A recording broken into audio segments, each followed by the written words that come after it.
everyone. Welcome to the Critical Faculty Show. We've got another guest today for you, somebody who I was very keen to have a conversation with. It's a young lady who is proving herself in the intellectual world. Please welcome with me, Susanna McIntyre. Hello, Susanna. Hello. Wow. That was like a very flattering intro. I'm so glad to be here. I was sharing before the show that as soon as you announced this, there were so many people reaching out, like very excited about this stream. And I love like our ex-Muslim Arabic speaking community. So it was really cool to see people already reaching out from your audience being like, we're excited to see you. So yeah, oh my gosh. Hi, Dean. Yeah. Wait, let me look at the live chat. We have the Atheist Republic family is out in full force in the live chat.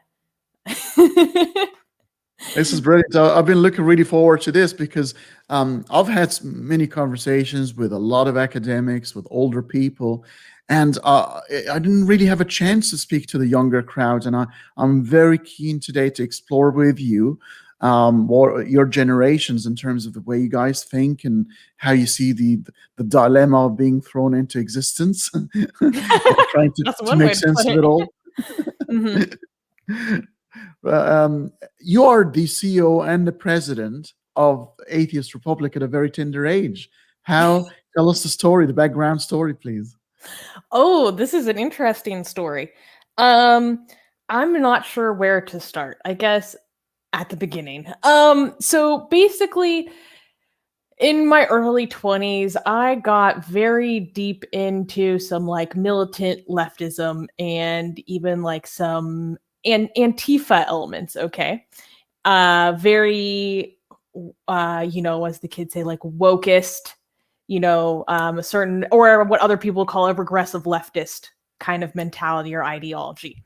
And, through a series of events in my life, I wanted to challenge myself, and I wanted to reassess what I had come to believe. And so I started to deliberately look for information that was critical of what my ideology was. And coincidentally, this led me to discover the ex-Muslim movement. And the ex-Muslim movement changed my mind about basically everything I had previously held to be true for a variety of reasons. So I reached out to the secular jihadists for the Muslim Enlightenment, the podcast with Ali Rizvi and Armin Navabi. And I told them how listening to them and their thoughts on the podcast, like basically de-radicalized me and like very much changed my mind. And they interviewed me for the show.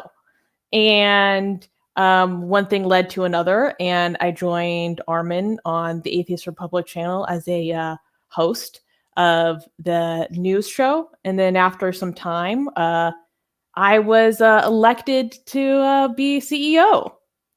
And that was like I've been CEO like for 1 year this week.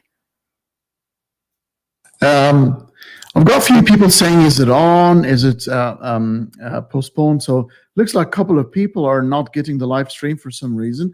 So, but the rest of the comments suggest that they're watching us live. So for those, for some reason, have technical issues, could you please maybe refresh?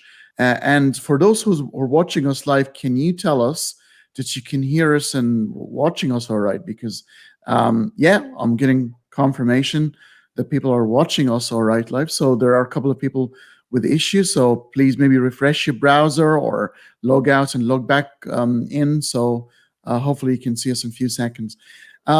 Right. What are the responsibilities of the CEO of Atheist Republic? Are you responsible of the social media elements and the marketing, or what other elements you look after? Well, I mean, there are so many things. I would say I am a lot more of the administrative side. Armin focuses more on the marketing side. I think of it this way.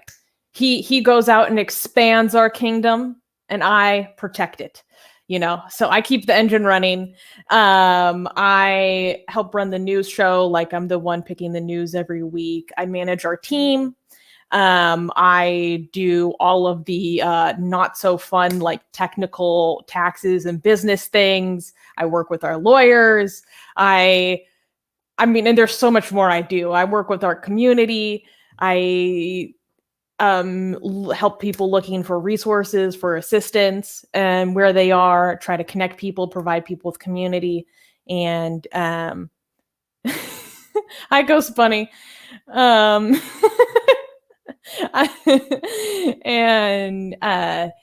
yes, I do a lot of like thinking about where I want to take us in the future. This is quite interesting. I'm just going to start discussing with you the direction of Atheist Republic. You guys are slightly different.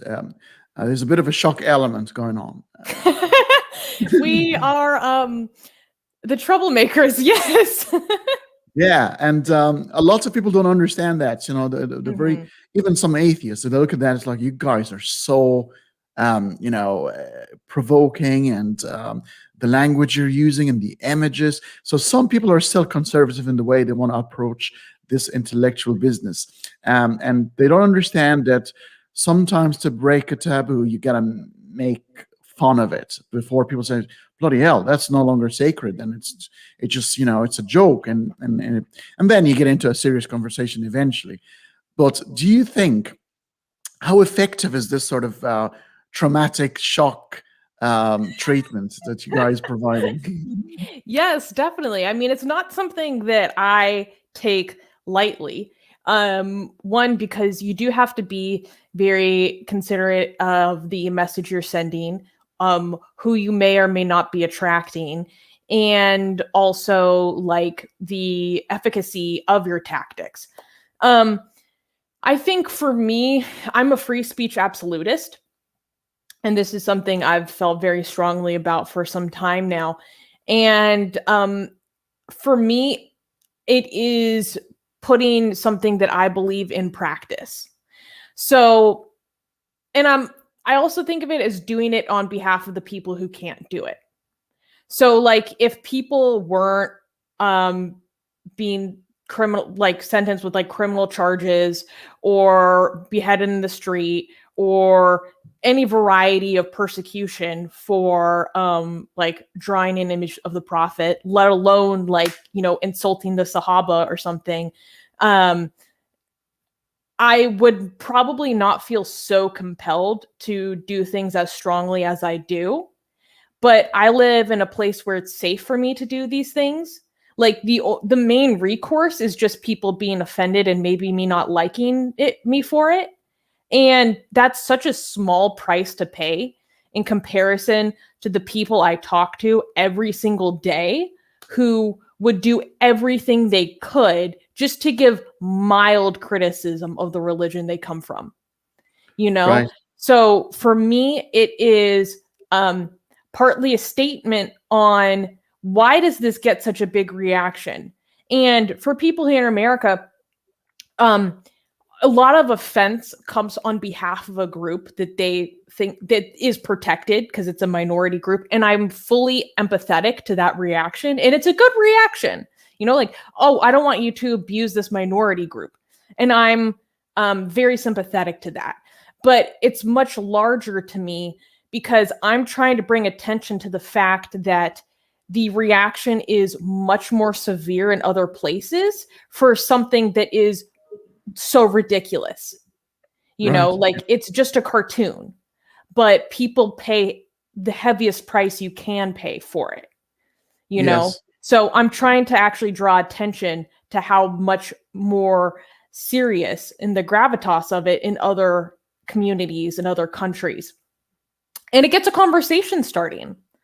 And I find it interesting that often people will say that, what are you trying to do? You're this isn't going to make people atheists. This isn't going to make people question their faith. You're going to scare people. You're going to push people away. They're not going to consider questioning their currently held beliefs. And I find the opposite to be true. You know, when I engage in blasphemy, oftentimes people from these communities, these faith, they're believers, they come talk to me and they're like, I want to know why you did this. And sometimes they send me hate, you know, and I'll explain myself and be like, I actually like don't hate you. I don't hate your community. I don't like that some people are abused for something I'm doing that isn't hurting anyone. And we have a discussion, and then oftentimes they're like, oh, I actually understand where you're coming from now. You know, I don't think you hate anyone. I don't think this is a bad thing. I don't like it. It still offends me. And I'm like, that's okay. You don't have to like it. I don't particularly think anyone, you know, has a right to, you know, not be. What I'm trying to say is I'm not demanding that people are not offended by what I engage in. I think that's ridiculous. But I'm trying to draw attention to the people who pay a much higher price. Right, right. I mean, offense for its own sake, it's probably wrong. You use it to achieve a certain aim, you know, getting people attention and drop taboo. But once you engage, I guess you start getting sort of serious and getting into the topic. You've mentioned the word Sahaba, the Prophet Sahaba. For those who don't know that, it's the equivalent of Jesus' disciples. So, though, for some reason, every prophet needed to have his homies. Well, You know? I mean, for the Sunnis, for the Shia, it's Ahlul Bayt all the way. Okay. Correct. We have depends. to fight over who the correct disciples are. Exactly. You know, like when you read the Gospel of John, it's the last of the four Gospels. You would think that he was Jesus' favorite disciple, and the whole Gospel sort of suggests that John was really his favorite, so from a different point of view. So it's quite interesting narrative. So let's get to the main conversation we're going to be having today, which is secular morality. There's a lot of conversation about that, and William Lane Craig is very famous for positing a proposition that suggests that objective moral values exist, and therefore God exists, because without God existing, objective moral values can never exist. They got to be subjective, and that's for some reason, according to him, is wrong or bad. Do you think morality is objective or subjective? Subjective, yeah. Why is that? Well, I mean, and there's also like people define it different ways. They're like, you can have an objective as in like, what's the best way to put it? Like it as in a goal, or objective is in like, it's just objectively true. And I think because it's so hard to say that we got things right. There's one way to get things right. And that's one of the arguments for it being from God, is like, this is what makes it the correct way. And I think that we're going to, throughout our civilization, always gain more information and learn more about how things could be done in a better way.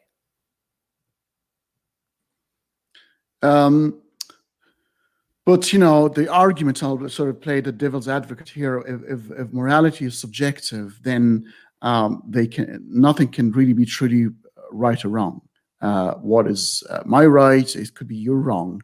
And that could be a big problem in arranging society.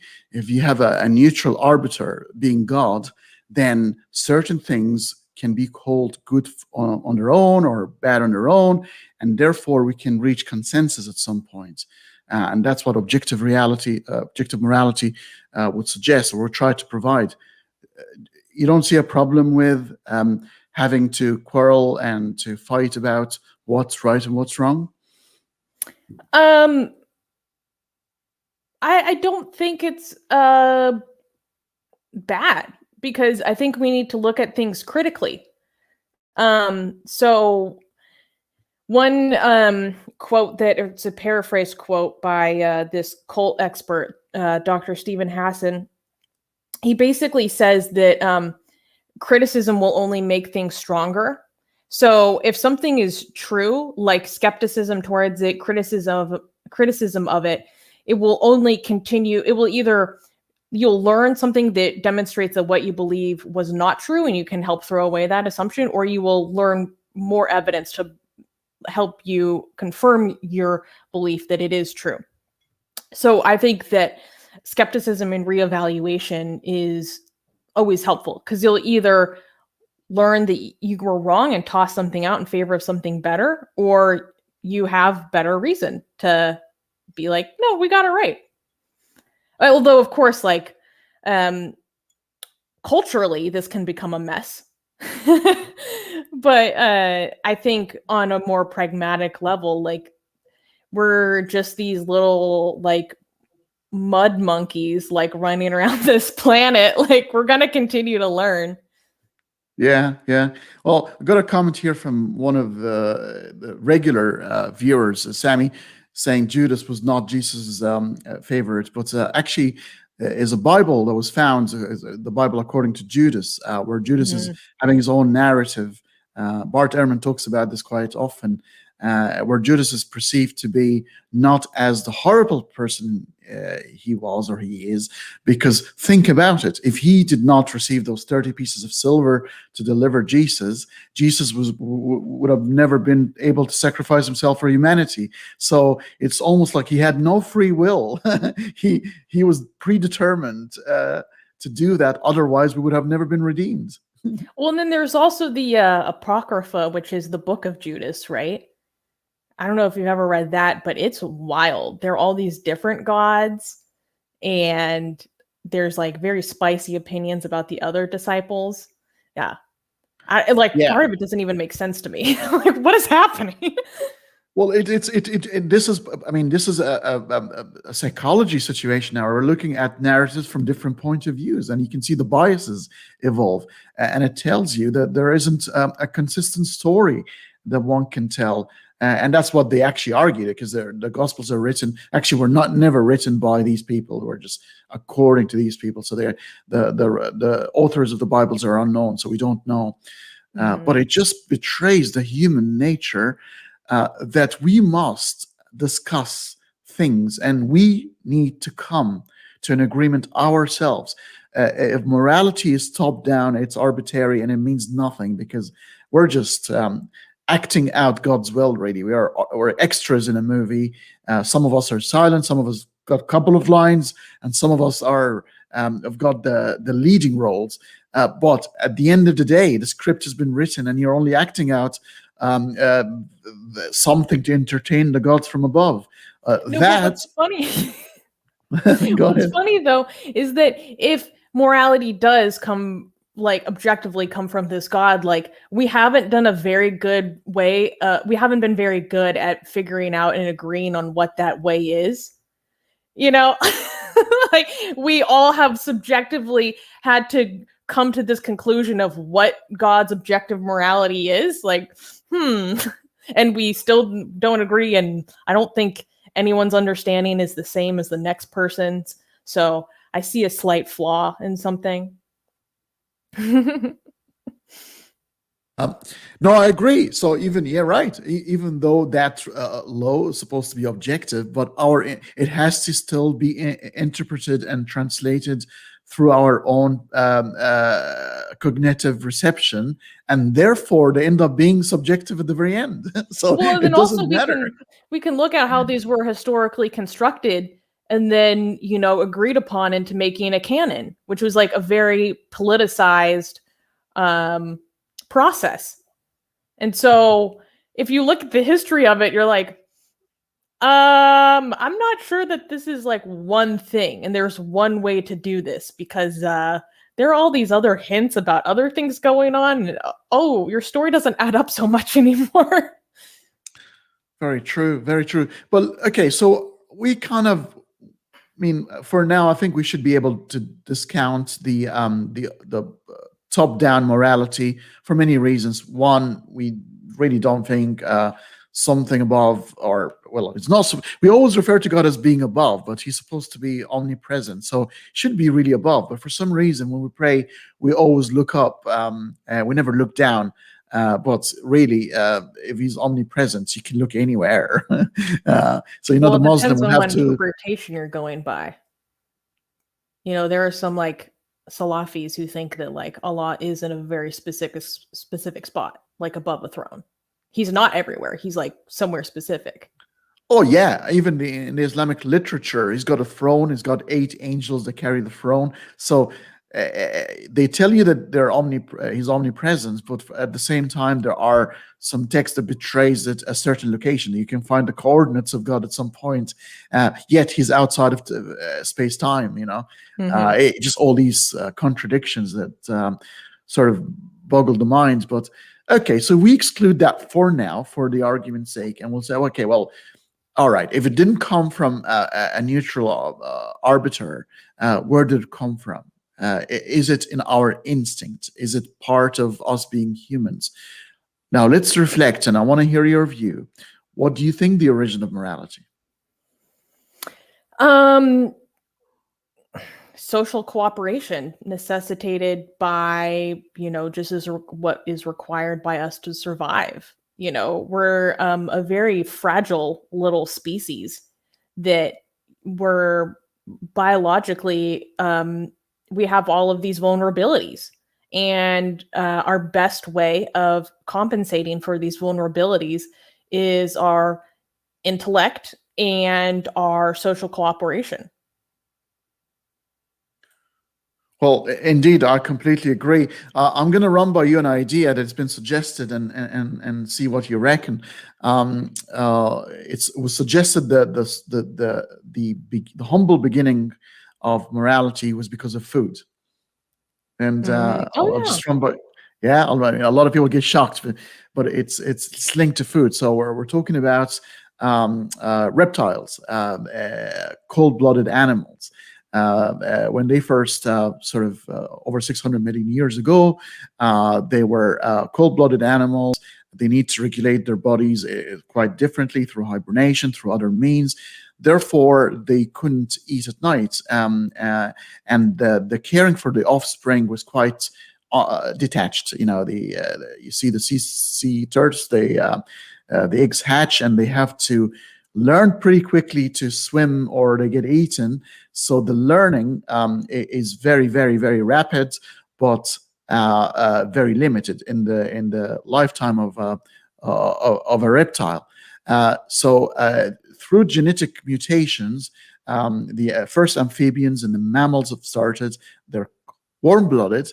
Now suddenly they have that open buffet at night. They can eat. They can regulate their body quite differently through eating. But to do that and to generate the heat, you need to eat gram for gram about 10 times the size of a regular reptile, which meant natural selection has to respond in one or two scenarios. One, to add extra neurons for animals to get smarter so they can find food, or to rewire the network. Which meant the offspring will be quite immature, and they will need their mummies to look after them for quite some time. However, as a trade-off, because natural selection is all about trade-offs, they can learn way more. A rat will always learn way more than a lizard throughout its lifetime. So the first bonding between mother and child was the prototype of morality, and obviously the oxytocin, the hormone that gets released with the bonding of the mother and the offspring.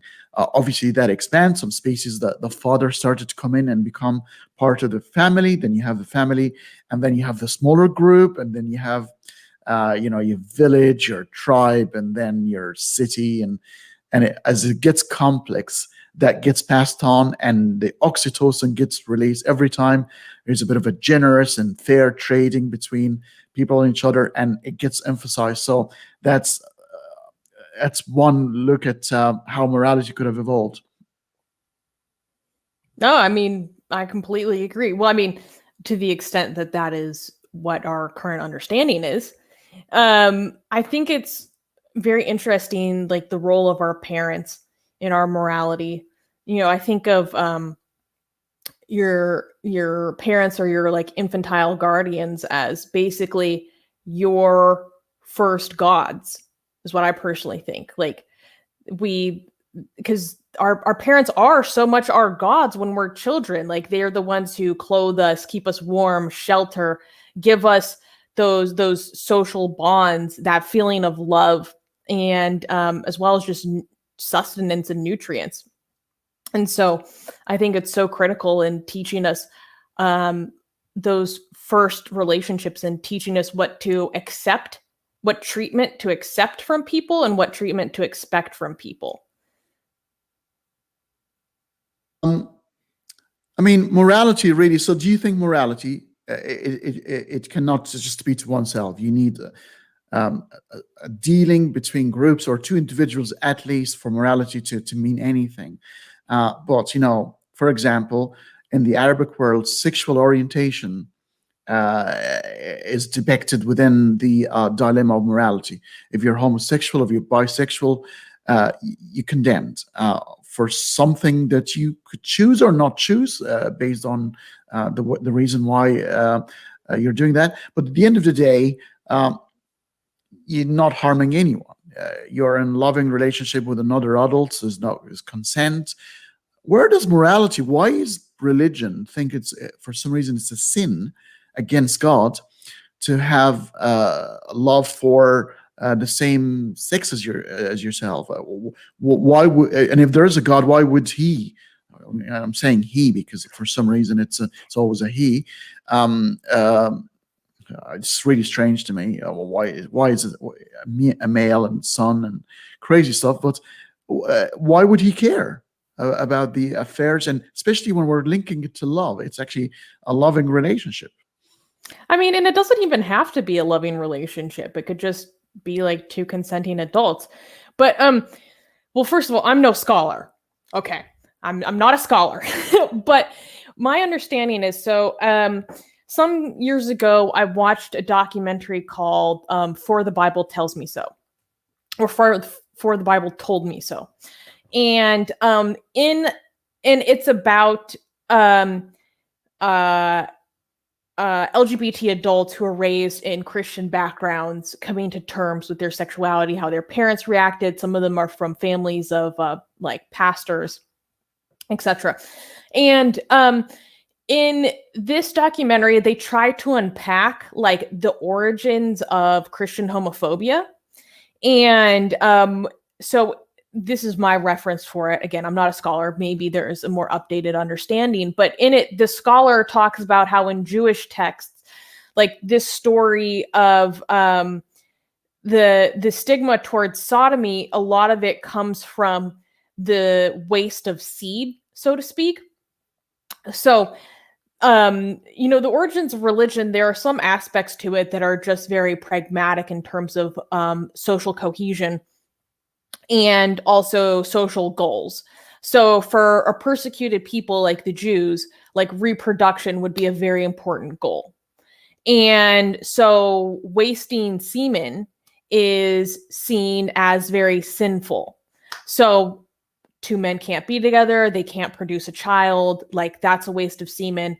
Because there's also that story of, I can't quite remember the character's name. There's one person in it named Onan, I think, but he's commanded by God to sleep with his dead brother's wife so that she can have a child that will serve as her dead husband's son, who wouldn't be biologically his son, but socially would serve as his son.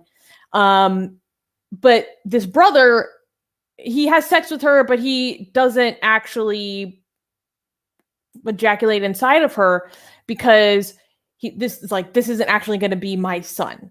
This isn't actually going to be my child. What's in it for me, so to speak. So he doesn't, and instead he ejaculates on the ground, and God kills him for this.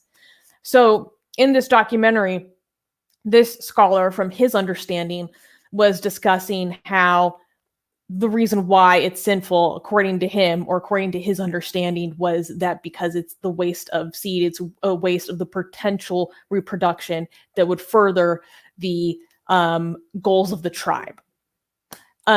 So Makes that's complete one sense. theory of this origin, which makes a lot of sense to me.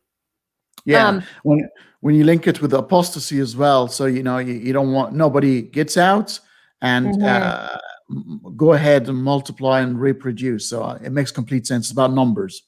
Yeah, it's a lot about numbers.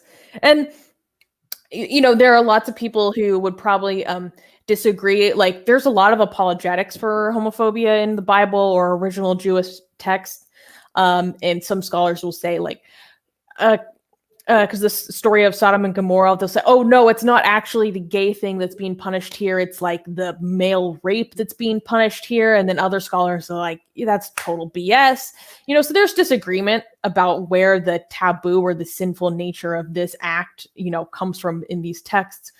But regardless of the original intention of who canonized these texts and what specifically they saw as like such a bad thing about this, our understanding or interpretation of it now, well, not mine, but popularly, is that it is sinful just because it says so in this book, or there might be various other arguments that go along with that. Like, I've seen a certain da'is, like Muslim apologists, who will take Quranic texts and interpretations and then use data and things that we see nowadays as a reason to validate what they see in those texts, Right. with often a lot of like misinterpretation about data and research about the LGBT community. Some of the Islamic resources, they talk about how God gets offended when homosexual acts sort of get committed, and there's always is a situation where actually God's throne and himself are vibrating in terms of, like, he's really angry. So imagine the situation to two females having sex, and God is going in the clouds, going like, "I'm gonna get you." I'm gonna get you. I just need to finish this cigarette. Yeah. How dare you? It's insane. Like, it just shows, I mean, if anything, it's so naive. It shows God to be impotent. Like, it's like, well, you can change it if you want to. You can do something about it. You could have not created homosexuality to start with, if this was the case. Yeah, it's not our fault. It's 10% of mammals have. Yeah, they would say that, like, oh, well, actually, like, God created this to give you this opportunity to become closer to him. Like, it depends on like your interpretation of like God as a God of love or not. But some people are like, you should actually be thankful for this opportunity to suffer to prove your love for God and his word, and like how sincere you are in your faith to him and your commitment. How much are you willing to sacrifice, for the sake of your Lord? It's a question. I think we can work on it together, Susanna. Ian, I think she's one of your mates. Yes, hi, Ian. Yeah. We down under here in Australia, we call it mates, for friends and pals. But even I think AJ, is she from Melbourne? Yes, AJ is another Aussie. Well, in fantastic. Aussie land. Yeah. Right, I'm in Melbourne as well. So we just had a mini lockdown started a couple of days ago. So the traffic is brilliant, indeed. But we go back to this question here, which is quite an interesting one. Do you think the whole world would be on the same page of morality in the future? I'll give you my version of it, and you can chip in. I don't think we're going to reach consensus that easily. I think there was always going to be opposing, and it's going to be that way because that's how it's meant to be. But I think we can reach certain consensus on certain things. We have. So, for example, let's take slavery. At some point, slavery was quite normalized. Even slaves at some point were happy that this is their status, and their offsprings were born into slavery, and it was just business as usual. People revolted over the years, but it took, people and not God of the Torah and the Ten Commandments to instead of those four useless first of the Ten Commandments, where they have nothing to do with morality whatsoever. Even the remainder six are very, very weak and poor. Jesus come along, and that meek and mild doesn't utter a word about slavery, and when he did, he actually endorsed slavery at some point by saying you gotta obey your Christian master. And in Islam, it's very, very similar. There's nothing's been ever uttered, but it took us humans to come together, and a civil war in your beautiful country between the North and the South. Whether people now, conspiracy theorists saying, well, Benjamin Franklin really never really, it was all about the resources and business and money. Are big to differ.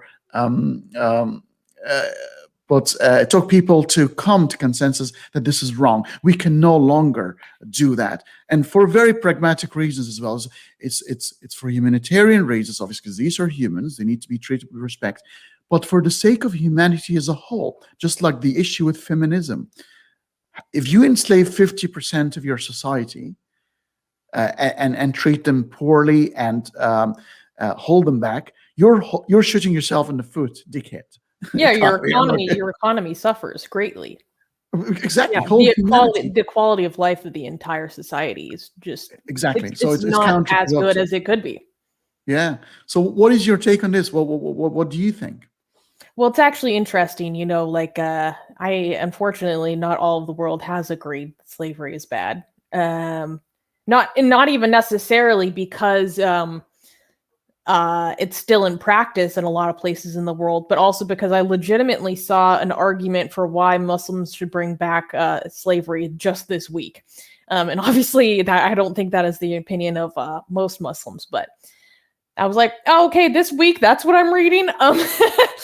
But to answer Ian's question about if we'll ever reach a consensus, like while we're still in our human forms, like I don't think so. And I think we can come to as close to a full consensus on many things. But I actually don't know if we should come to a full consensus about everything. Like, we need dissenting voices. Even if what that dissenting voice is arguing for is something as reprehensible as an argument of why we should reinstitute slavery. It is useful because it demonstrates your need to reassert what your belief is, but it also, I'm gonna kind of paraphrase a John Stuart Mill quote, but like you don't know what your own truth is as well if you don't know what someone else's truth is. Like, you are not going to be able to defend your own argument very well if you have never heard an opposing argument. So when someone confronts you about what your belief is, if you've only ever heard confirming things, you've only ever heard your own opinion, you're actually not going to be able to articulate very well why this is the correct opinion, or why this is a better option, why this is better for more people. You're not going to be able to express that as well if you've never been hit with opposition. So I think to a certain extent, it's useful to not have complete consensus. Like, I think on many subjects, I would like there to be majority consensus, or maybe even like a super majority consensus. But, and also just like through the very nature of how our brains are wired, like in our current little carbon-based forms, like I don't even know if it's like possible, but I'm no scientist. Well, according to Steven Pinker in his book that we talked about it off air, The Bitter Natures of Our Angel, we're getting better. Numbers. Yes. I mean, and numbers suggest that humanity is getting better, less crimes, longer life expectancy. We're getting better at everything. Despite now, the people say, "Oh my God, look at the amount of wrong things that are happening." Well, we didn't have media 100 years ago. There's a lot of things used to happen, but That's true. we didn't know about them. Here's an interesting question from an Arabic-speaking individual, Hussein, who's saying, yeah, Hussein. And these questions have always been, you hear that from Christians, you hear that from some Jews, even though 90% of Jews are now pretty much religious.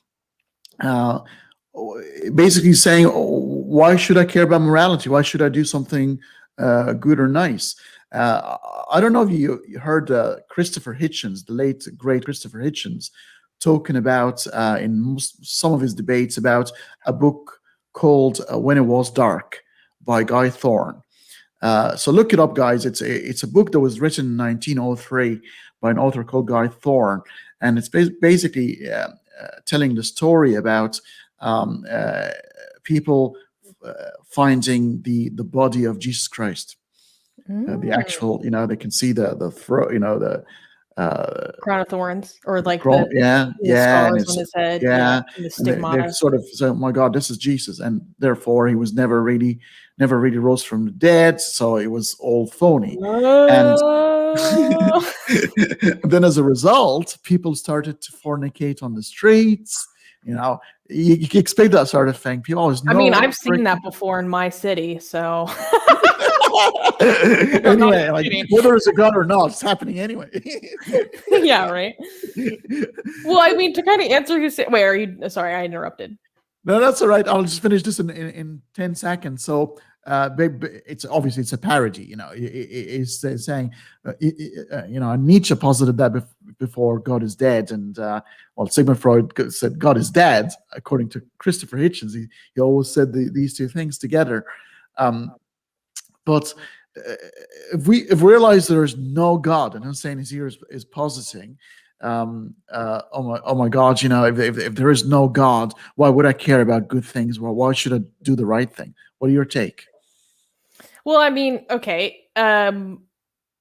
We all have different makeups, right? Like, I'm just a very compassionate, very empathetic person. Like, I don't know what it is about me, but I've always just been moved to I want to do nice things for people. I want to be caring. But there are also people who are not that way. Like, we can talk about this from purely a psychopathic point of view, where you literally do not have empathy. It would still benefit you to be nice to people. From a social cooperation point of view, you're not going to get very far if you're purely very rude, very malicious towards people, because we might seem very secure and safe and warm in our cities. You go out into the wild by yourself, it's going to be very hard to last without cooperation from others. So for your own survival, you need to cooperate with others, and people are more likely to cooperate with you to give you the things you need to continue to get energy, to continue to get warmth and shelter, if you are nice to them, if you benefit them in some way, if you are, lovely to be around, if you provide something for them. So you can think about it on purely just on a calculation point of view, a little more Machiavellian about it. Just it actually serves you to be nice to people. Well, yeah, exactly. And it's depicted in biology. It's called reciprocal altruism. Yes. Reciprocal altruism is a great thing. It's okay. In very simple language, you scratch my back, I'll scratch yours. It's brilliant. We all win. We all live happy. You give me something, I'll give you something in return, and we all share. It's all good. It's a huge part of moral development and child development. Yeah, reciprocal altruism. The baby cries, you respond. They calm down. It's how our brains grow. Yeah. So that's really the reason for morality. It doesn't have to be so complex. We see it. So you do something really nice, and you feel good for the rest of the day. You don't need anything else. You just feel good. You walk down the street in Melbourne, and we have few biggers in the CBD. Would you still believe it? There's. I remember the other day, I was on a night out, having a few drinks with a few of my friends, and I told my wife. She laughed her ass off. I don't smoke, but I have few fags when I'm drinking usually, and I bought a cigar for the first time. So I thought I want to try that thing, and I couldn't finish it. I've been smoking the bloody thing for like 3 hours and won't finish. It's so. Well, I don't think so, we're supposed to do it in one sitting. no, I got really crazy. It was just Yeah, like you get sick. Anyway, I've sort of stopped it halfway, and there was a bigger in the street when I was sort of on the streets heading home, and that cigar was sitting in my pocket, and I said, "Would you care for a cigar?" And the guy was very, very happy. I said, "Here's some money as well to have a sandwich afterwards." And the guy was so happy, and I felt so good for a few hours, just remembering that smiling face. I just, why do I need the promise of heaven to make this better or more rewarding? It was just enough. That smile was enough, and I was happy. And I'm sure lots of hormones were released in my brain, and I just felt good. And I got repaid, in terms of oxytocin and hormones and that dopamine. Give me that serotonin. Yes. So, but this is some a reason for why some people are addicted to doing good things. Maybe they're not addicted to doing good things. They're addicted to the substance that get released because of so they're addicts. That's an interesting way of putting it. That makes it arbitrary again. Yeah. Wow. So let's advance this conversation in terms of morality. Morality is becoming a lot more complex. It's no longer choosing between bad or good or bad.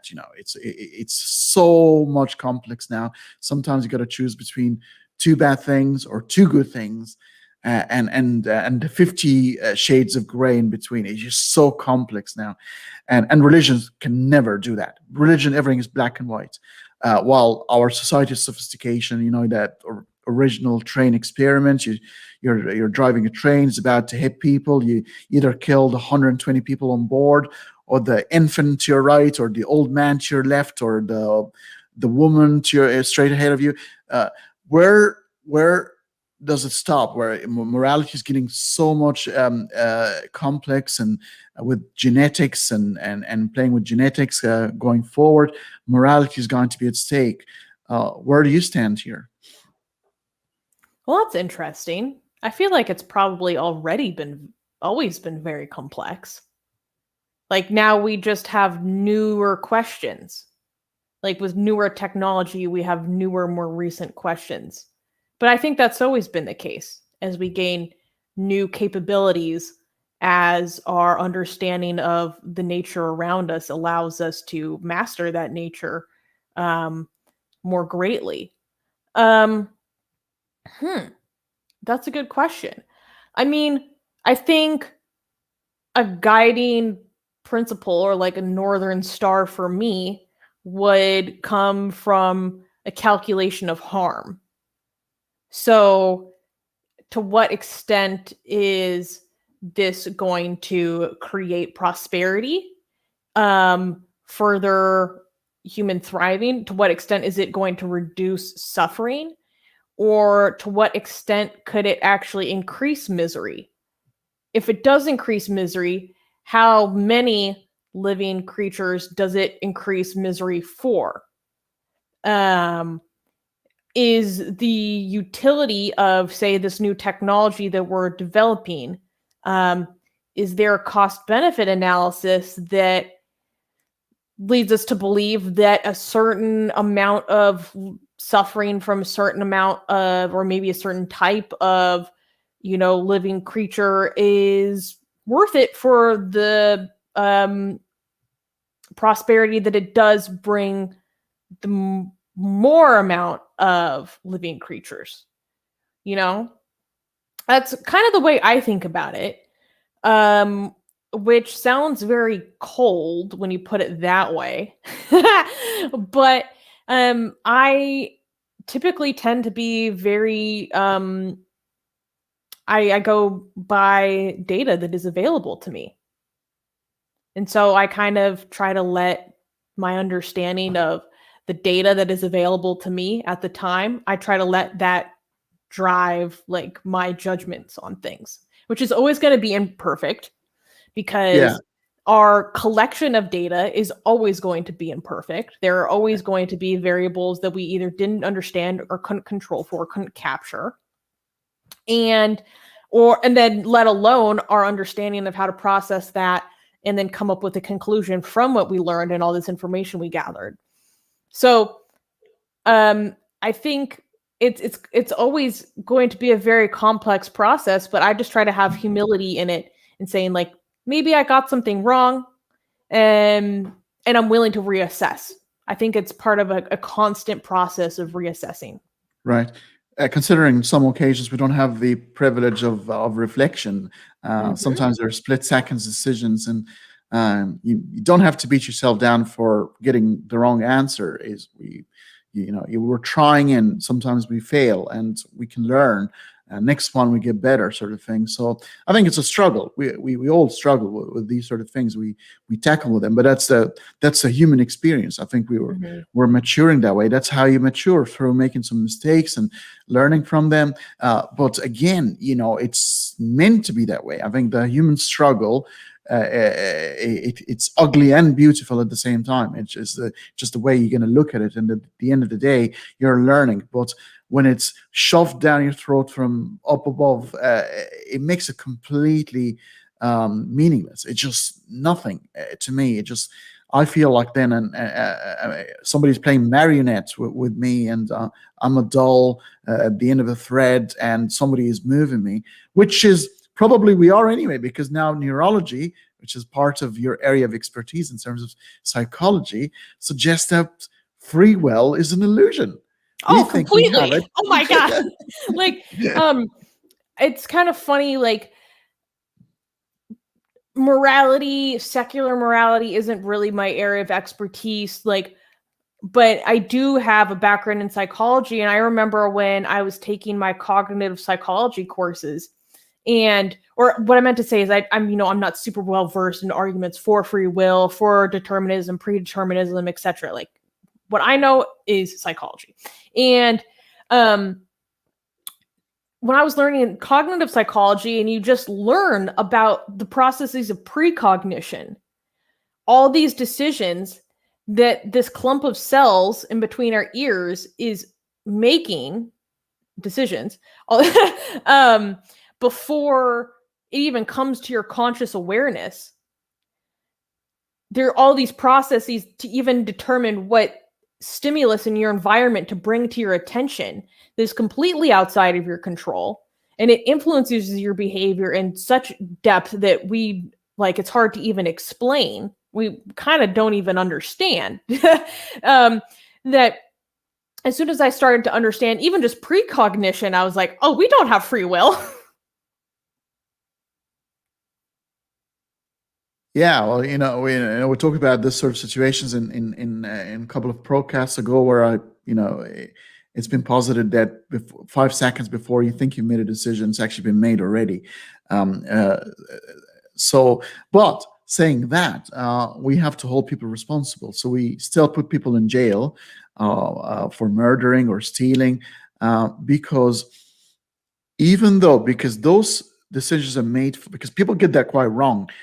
Just because decisions are pre-made for you, they're not coming again from up above. That's still your brain. That's your subconscious.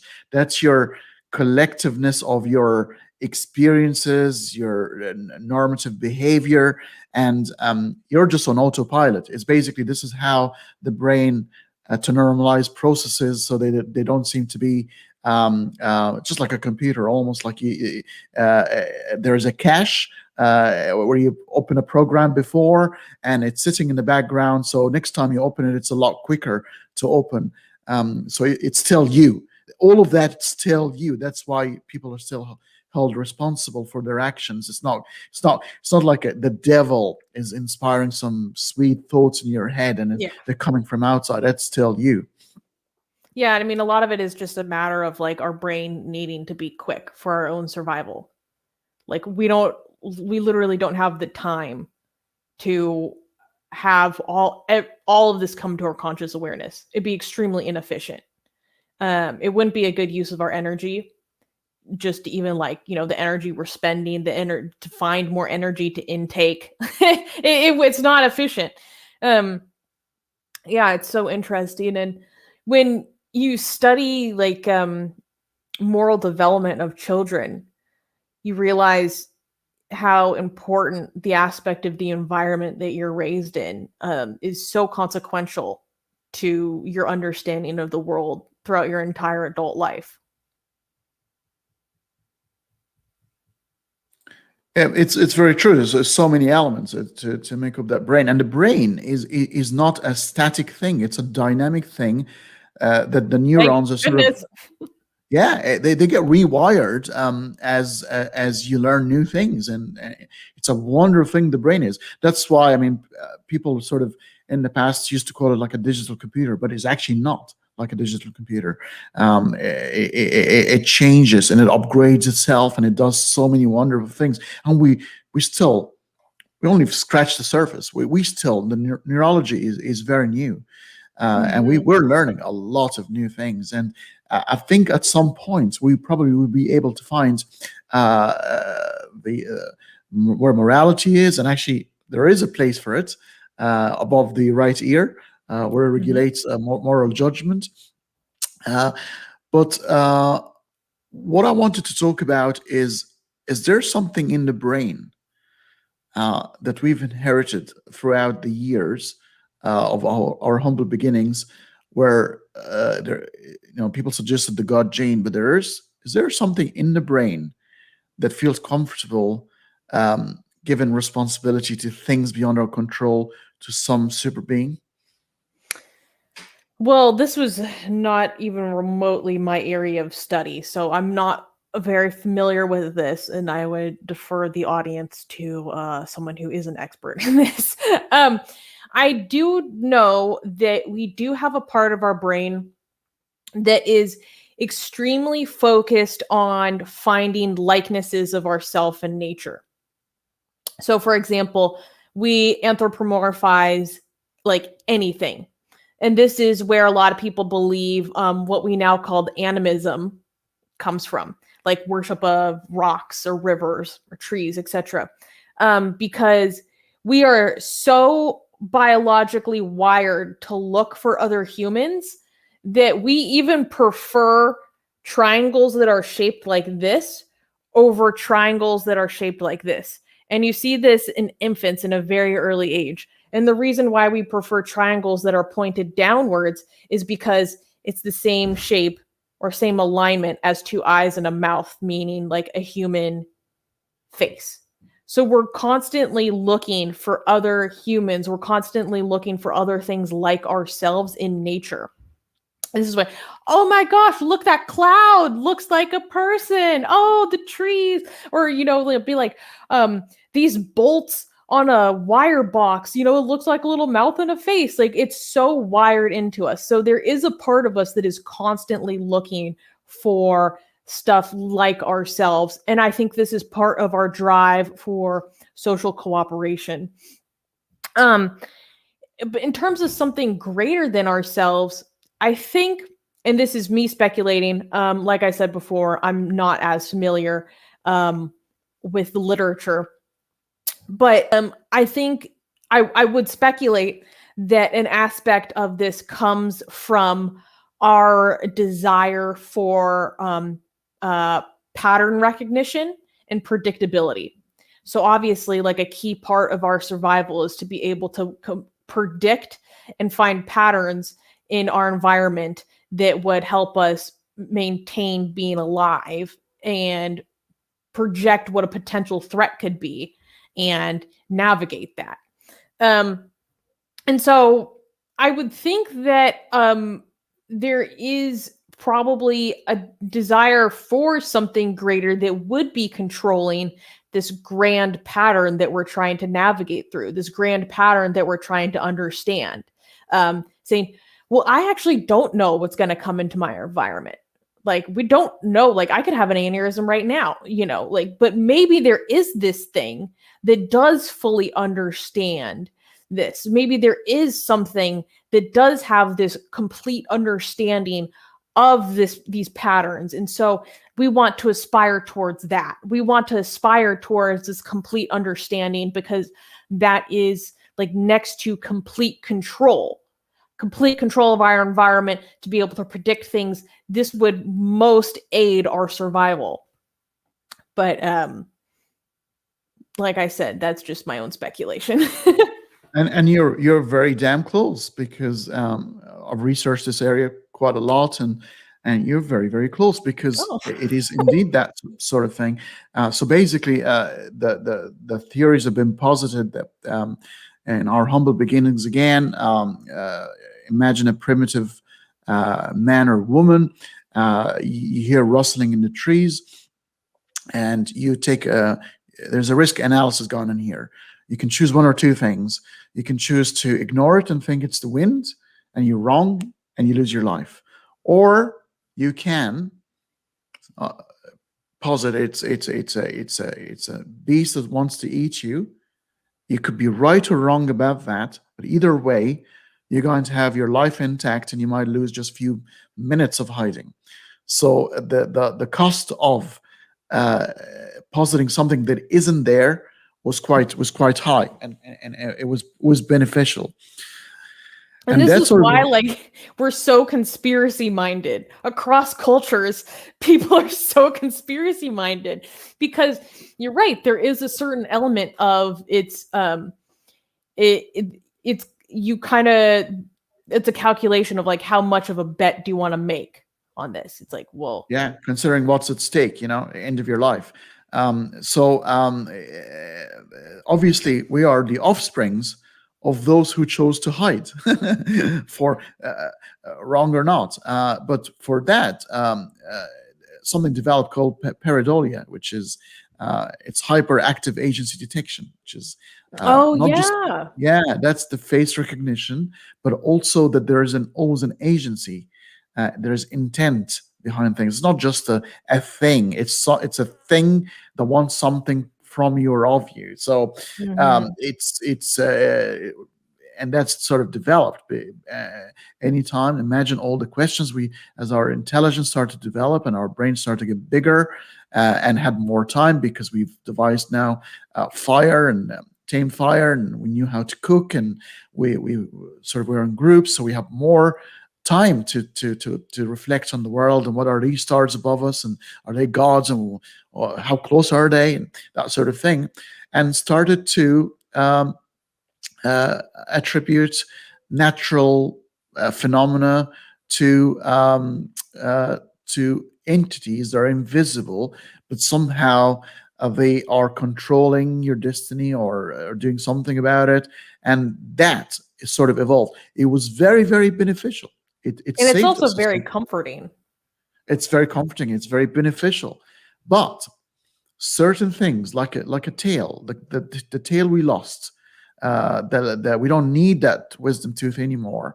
Apparently, we're going to use one of the toes at some point in the future, and our lips are going to look different, and our teeth are going to be fused into our gums. These are suggested evolutionary steps in our human evolution. Yeah. I'm freaked out. It's crazy stuff. We're going to look weird. We are the aliens, Susanna. We are the aliens. We can. Oh, snap. But all these things sort of advancing, and but certain things ought to drop eventually. That xenophobia was very beneficial at some point. That's fear of strangers. At some point, when you meet somebody in the primitive world, they wanted your food.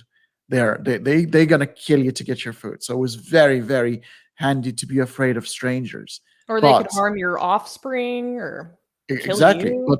But that's evolving to racism now. Racism, and that psychology test where they've done passing people from different ethnic groups in front of people who don't have a single racist bone in their bodies, yet they still reacted against looking at a black face, and when they're white.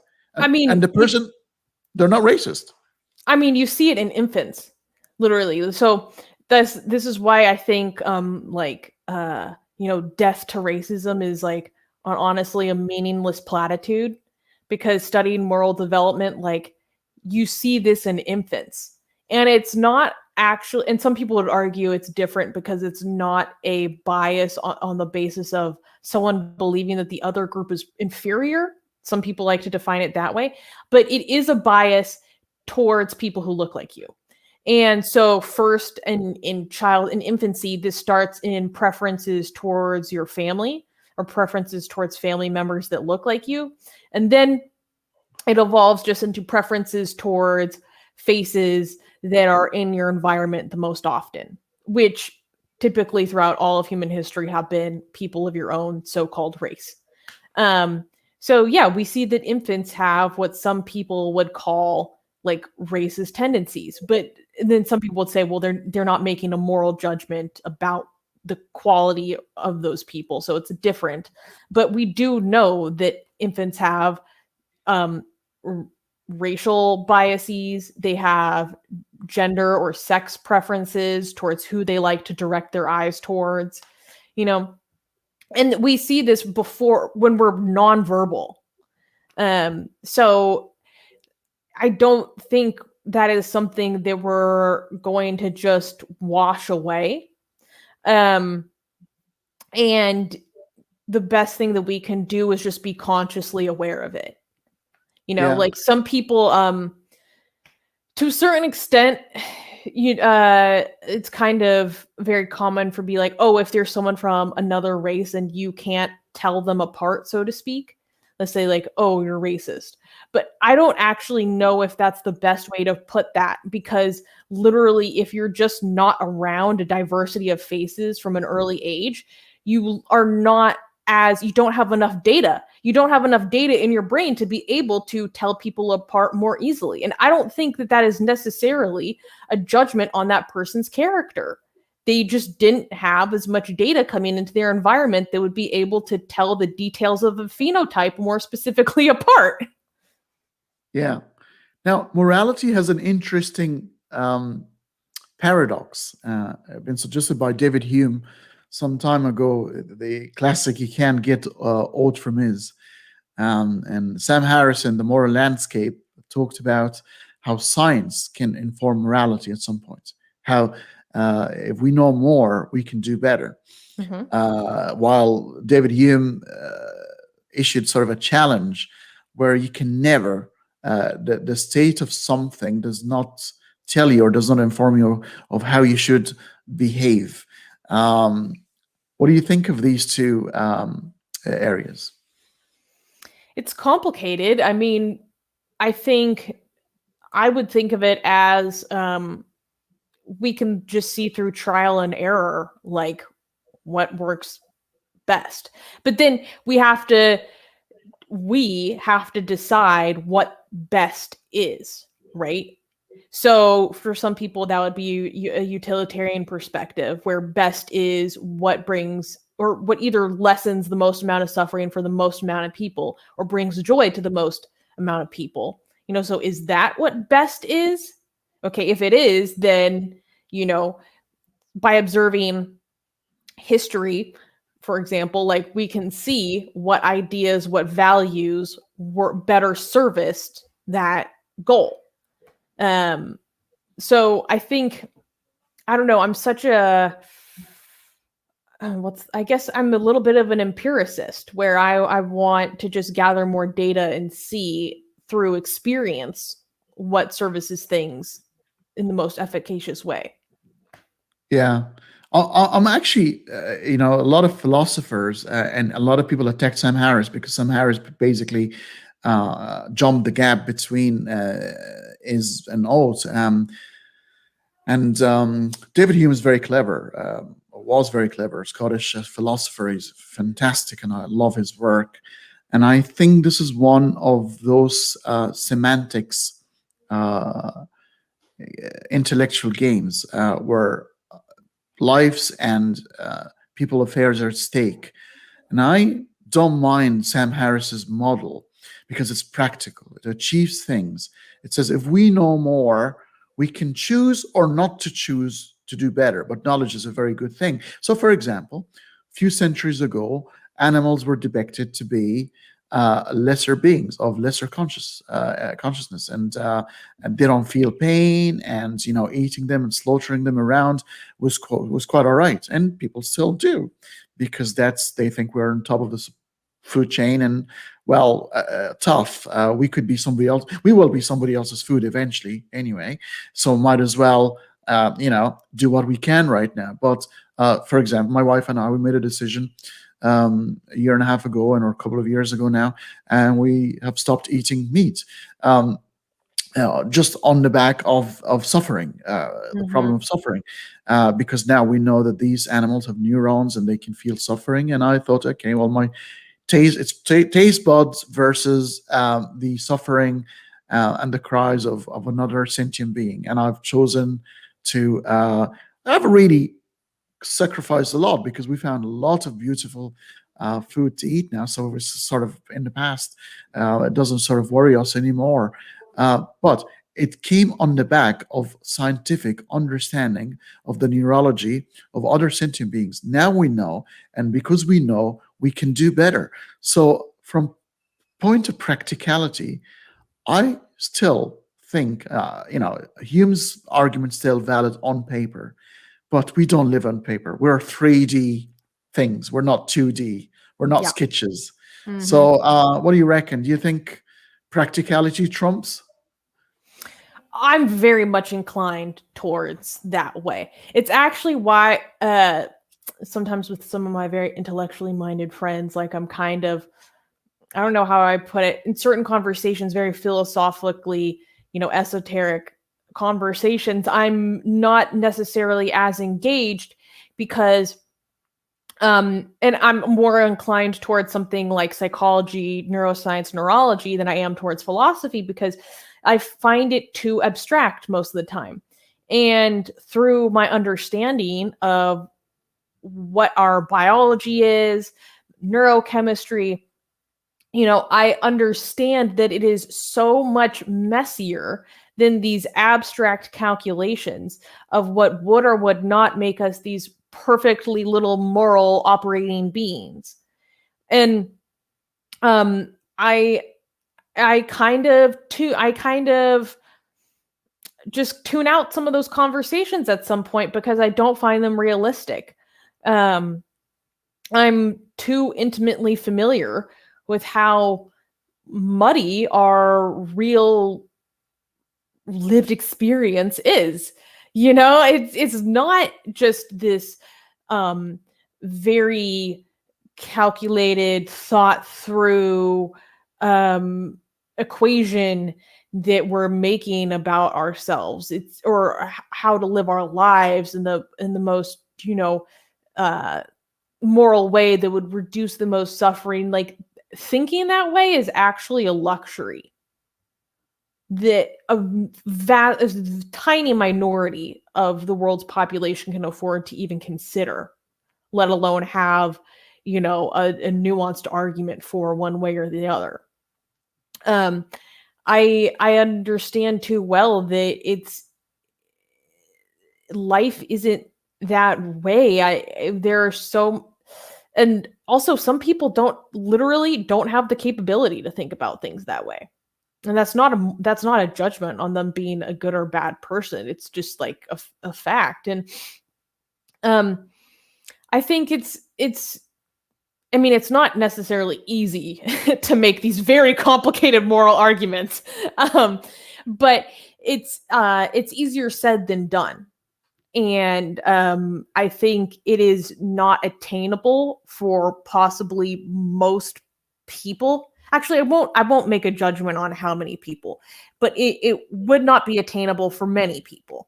And so I'm more interested in sorting through the reality that people currently live in, the environmental factors that directly or indirectly inform their behaviors, than I necessarily am in very drawn out arguments one way or the other. It's important to do. Don't get me wrong. It's extremely important to do. It's important to think about. But I also recognize that, millions of people are just trying to fulfill their basic needs. Yeah, yeah. There was a question here whether we're going to take questions today. So, what do you reckon, Susanna? Should maybe wrap things up in 10 minutes and maybe allow 20 minutes for questions, and we can try Sure, to that'd be answer them lovely. together? All right, cool. Now, I'm with you on this because we've got different abilities, and the old IQ test is sort of kind of been laughed at now because it's no longer valid in the way it is. People have different strength in their brain. Some people can think abstractly. Some people are quite practical. And having an IQ doesn't make you famous, popular, or rich, or successful. There's so many different things. IQ is intelligence quotient, and you've got four different cognitive patterns, but you've got also the EQ, the emotional quotient, and there's a third one that's been added recently. I'm not sure if you know about it. It's called the AQ, which is the adaptive quotient, and it's actually supposed to be the most intelligent. I would think so. Somebody who can actually adjust to their environment very, very quickly without even realizing, and that's very, very close to the what Darwin have said. It's not the strongest, it's the most adaptable of species that will sort of survive. So it's getting into that sort of thing. But as we understand more about the human brain, we're understanding of our capabilities, and therefore you can put people in the right places. There's no point of pushing somebody so hard to do a laborer job, and they want to play chess and they want to theorize things in their heads, and the other way around. That's why we've got handy people who are, probably don't want to have an intellectual chat, but they can build a house in a couple of hours. And we need all of it. Yeah, there are crazy people like that. I'm retarded when it comes to handiwork. I can't screw a nail. Like, I'm honestly just very bad at it. Screw a nail? Okay, yeah, I'll take your word for it. So it's really bad. It's just some people have different capabilities, and you just use these people in life and in their own areas. Right. What maybe that's the last segment before we go into questions. What is the future for you? You obviously just graduated recently. Where do you see yourself? What do you want to do with your life for now? Because that might change. Oh wow, that's a big question. And it's tough because it frequently changes. I think one thing I'm most passionate about right now is obviously Atheist Republic. So I want to continue our mission. I want to grow our community. I want to grow our team so that we can go attain our goals better, more quickly. One thing that I'm most passionate about is promoting free expression. And in that line, I'm very passionate about blasphemy law and opposing blasphemy law.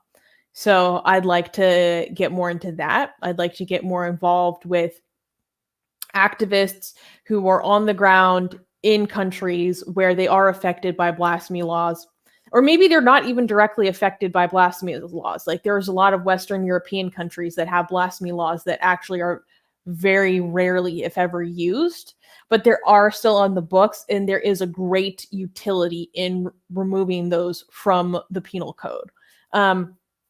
So I think the fight against blasphemy is one thing that I'm most passionate about right now. I'm reading a lot about it.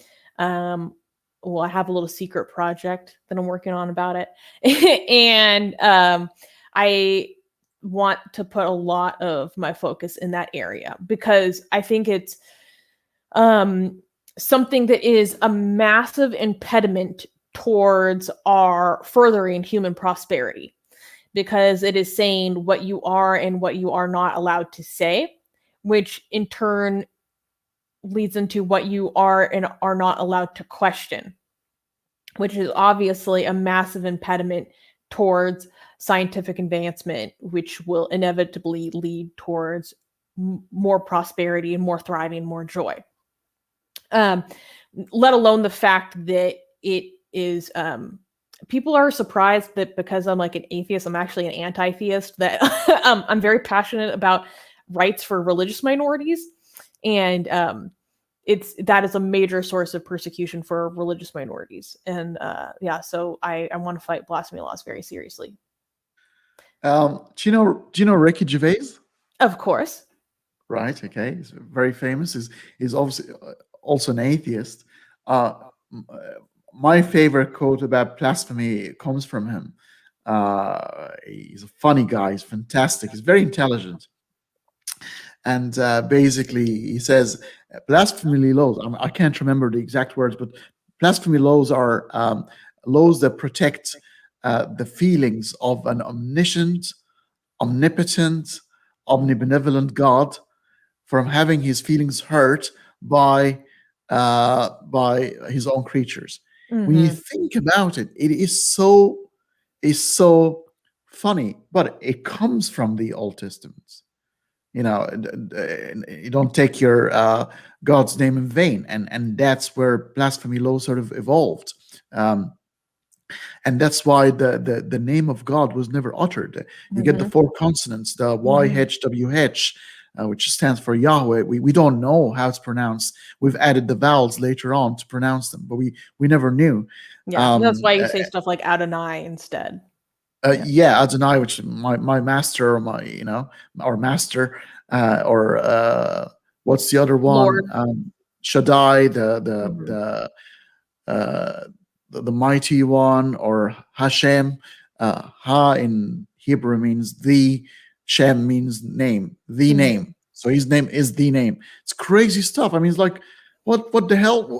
What's the big deal? You know, so imagine meeting somebody in a bar and you ask them their names. I can't tell you. If I tell you, you'll burn. It's like, what the hell? Yeah. Just it's crazy. It's crazy stuff. So, but that blasphemy law is so stupid, and it's so fake. You can tell it's to do with the protection of that entity and make it so scary and powerful, and it just needs to. There is no place for it in the 21st century. There's no way a country that is going to be hitting into the the advanced technology era and still have a law like that. That's archaic. It's crazy. Oh, and one thing that I forgot to mention when I was first talking about blasphemy laws, one of the reasons why I'm so passionate about it is because persecuting people on the basis of blasphemy law is one of the major sources of persecution for atheists across the world, primarily in the Middle East, North African region. And if you are involved in like the ex-Muslim movement or global secularism, like people are very familiar with just like this plethora of people who are either being prosecuted or desperately want to leave their countries because of the blasphemy law that is on the books that either inhibits their activism or threatens their life and safety. But the problem is that there are more people who are in need of that assistance than there are of like, there's a massive bottleneck in like the refugee and asylum seeking processes. And so we could either, as an atheist community, I mean, we can do both. Well, there's like, okay, so we could either like handle individual blasphemers who are being prosecuted for blasphemy or apostasy issues, but I'll just focus on blasphemy, which that's a very tight bottleneck. We wouldn't be able to help as many people. Or we could actually tackle the blasphemy law at the source, and then we can also do both.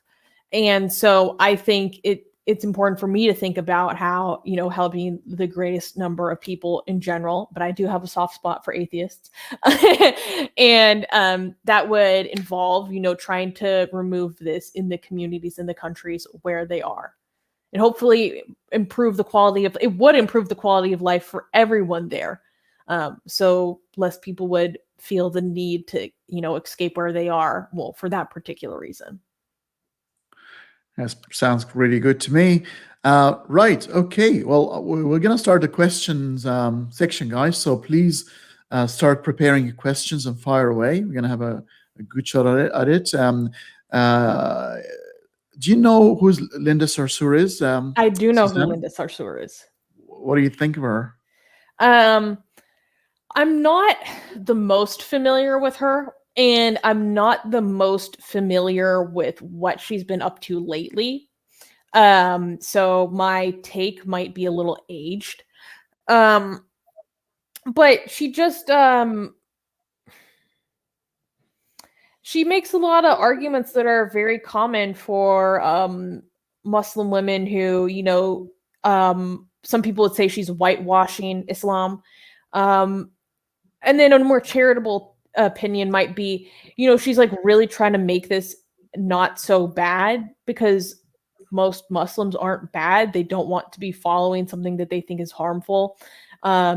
Most people don't want to be following something that they think is harmful. So they try to interpret it in a way that's better. They want to present it to people in a way that's better. But to that point, I know a lot of people believe that she is just not telling the truth about Islam and what it really means for women, and I think a lot of people just perceive her as a liar or manipulative about those things. I've seen her in tweets like totally use quotes of the Quran out of context, but she's not the only person to do that. Like Christians do that all the time. So it's fair criticism.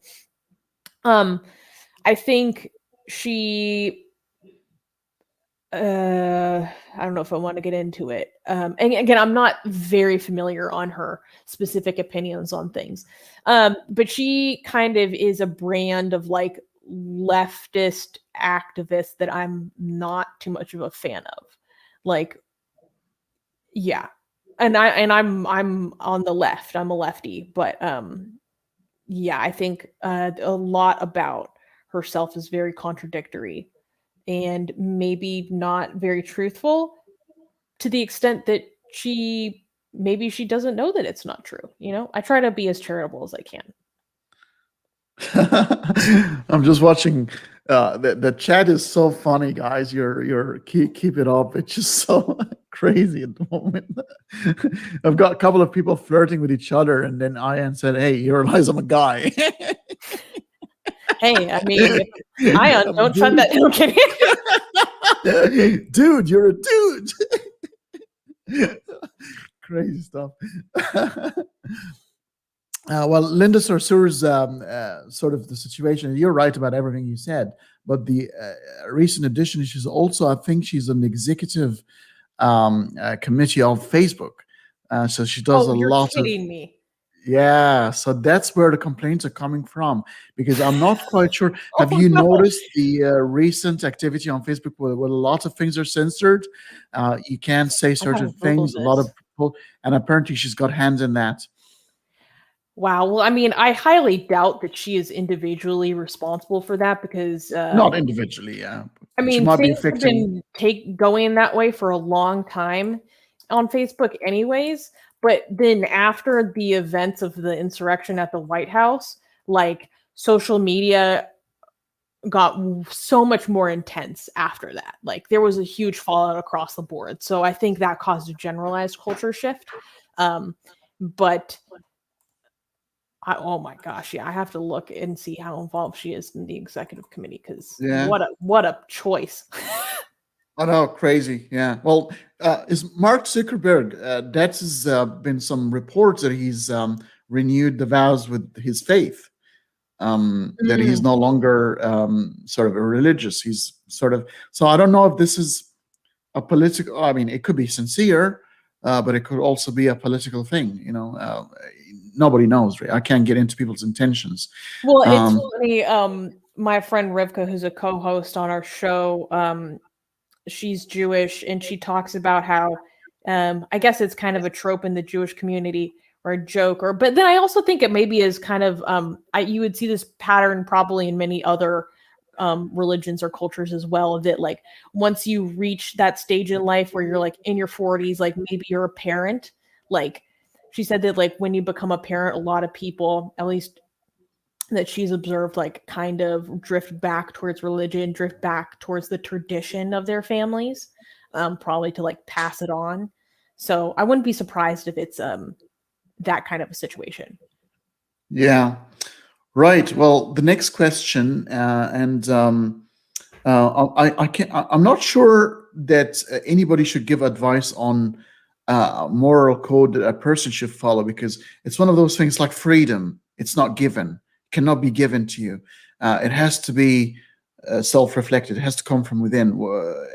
Otherwise, oh well, the country's laws that's provided, but a personal moral code of conduct, I don't think it's given. I don't think anybody can give advice on that. It has to come from and develop from within you. What do you reckon, Susanna?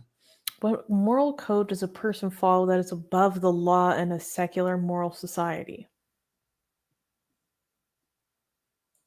It's like something over and beyond the normal laws. Like one should. Yeah, I guess just like personal principles. I guess that's what I'm taking. A lot of people develop their own form of personal principles. I think it depends very much on individual values. You know, do you maybe value honesty and always telling what you believe the truth is to be? Do you value that over harmony? Because always being completely honest is not always going to be the most harmonious, you know? Yeah, like personal principles above the laws, I think very personal and very influenced by your own life experiences. I don't think it develops in a vacuum. I think it develops, everything about us develops in relation to other people, likely, and specifically how other people have treated you. And how you maybe want to change that, reflect something better. Right. This one is for you directly, Susan. So you can read it and answer it. JR is saying, going with the theme of the episode, do you support free thinking? Are you a free thinker? Well, you know, I like to fancy myself a free thinker. Yes, very much so. I think taking the time to reevaluate your conclusions and actively seek out critical information to try to contradict your conclusions is one of the best intellectual practices I have. And I apologize for calling you Susan, because I read that, but it's Susanna, which is obviously it's the closest thing to a prophet, a female prophet in the Old Testament. This is from the Bible. I have my own book in the Bible. Thank you very much. It's a question we can both have a go at. Are you familiar with William Lane Craig, the Christian apologist? I am not very familiar. No, like cursory, a very cursory familiar. You gotta watch his debates. He's actually one of the most influential Christian apologists. Don't worry about Dinesh D'Souza. He's a waste of time. Oh man, but he's a lot of fun though. He's fun. He's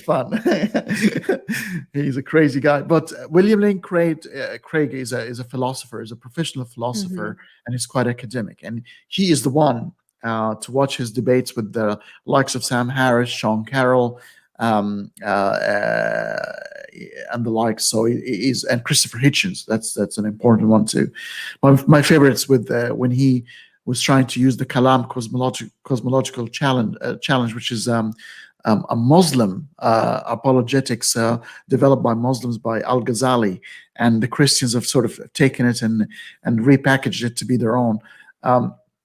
But the question here is about he's positing the objective moral value, and my answer to Endo is quite simple. It's a very, very easy.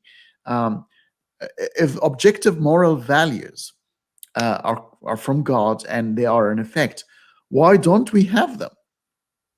Why do we think differently? If objective moral values exist outside of our intuition, but they are somehow encoded in our intuition, why do we all differ about our opinions about things, and we perceive things differently?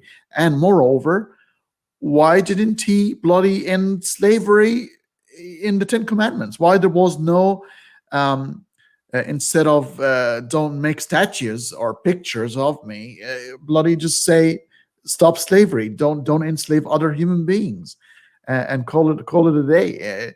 It's crazy. So for me, without a shadow of a doubt, this is a weak argument. I don't think objective moral values, for a starter, exist. That's one. And the second thing, if they do exist, how come every single moral demand of that God was like the Israelites to kill the Amalekites and kill all their kids and take the virgin women for themselves, is supposed to be moral? It's just insane. It's just crazy. Doesn't work for me.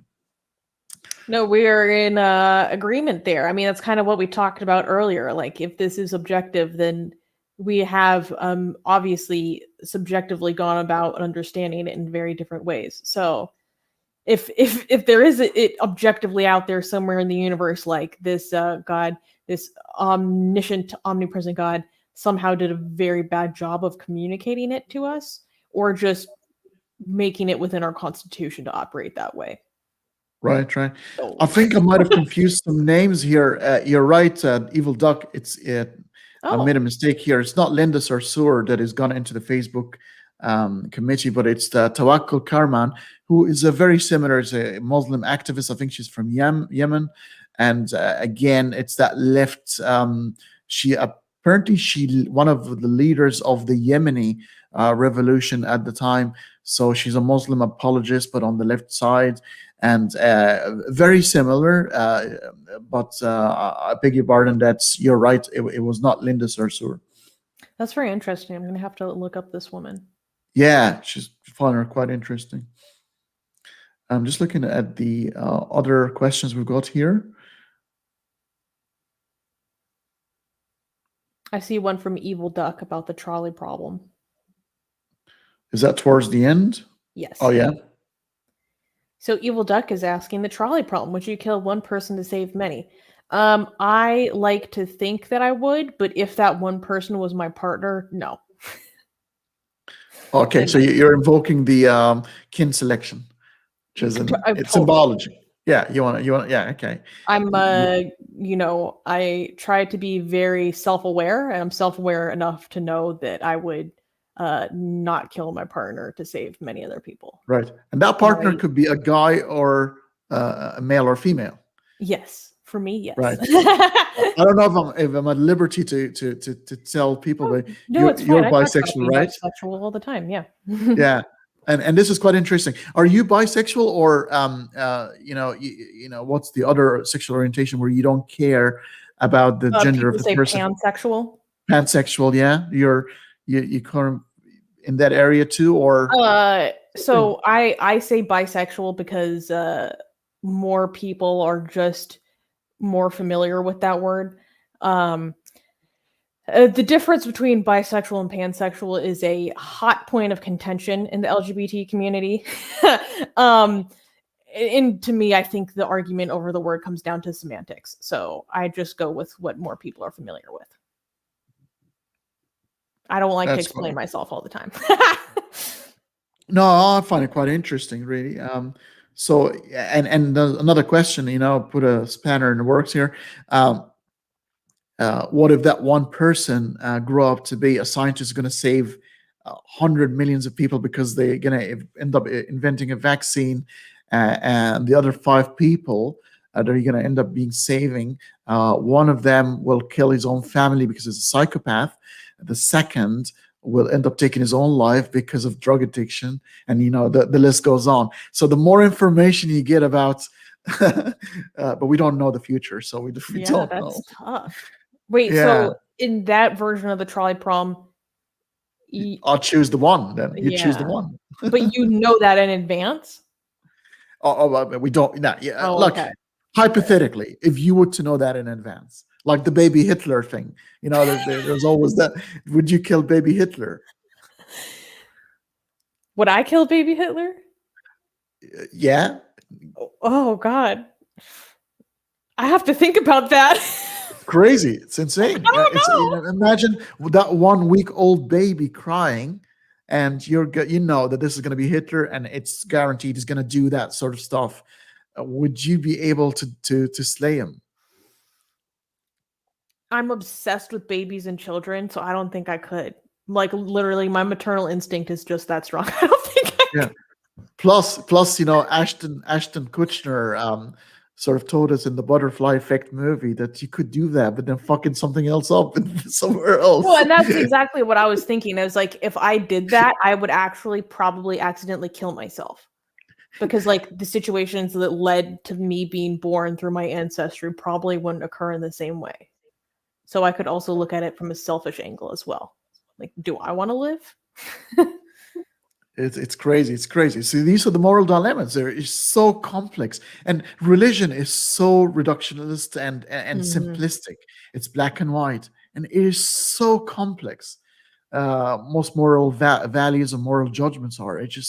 It makes you so inferior and simple. I mean, that God must be one of the simplest minds. He's actually kind of thick, really. I mean, it's honestly. I mean, maybe like exist. An ancient group of people. Yes, a little bit confused Peasants. And scared in a freaking desert. So this is a question for you, Susanna. This is a good question. Where Susanna is now, if in the U.S., yes, I am in the U.S. I want to ask her, how do we stop indoctrinating young children with cancel culture? Wow, that's a tough question. One thing that actually led to a major shift in my way of thinking was studying case studies of former extremists from a lot of different ideologies. So it could be like white supremacy, it could be like a former jihadist, like it could be a former cult member. It could be someone who was part of a really extreme political movement, and how they left that ideology and completely changed their mind and used their experience to help bring other people out of that flawed way of thinking. And the reason why that was very informative to me was it just really documents like how these people who did horrible things, you know, bad things that are harmful towards society at large for the sake of this ideology that they believed so deeply in that they were willing to sacrifice their life or their liberty for, and then to change their mind and then come to a place of real compassion for the people that they had been indoctrinated to despise.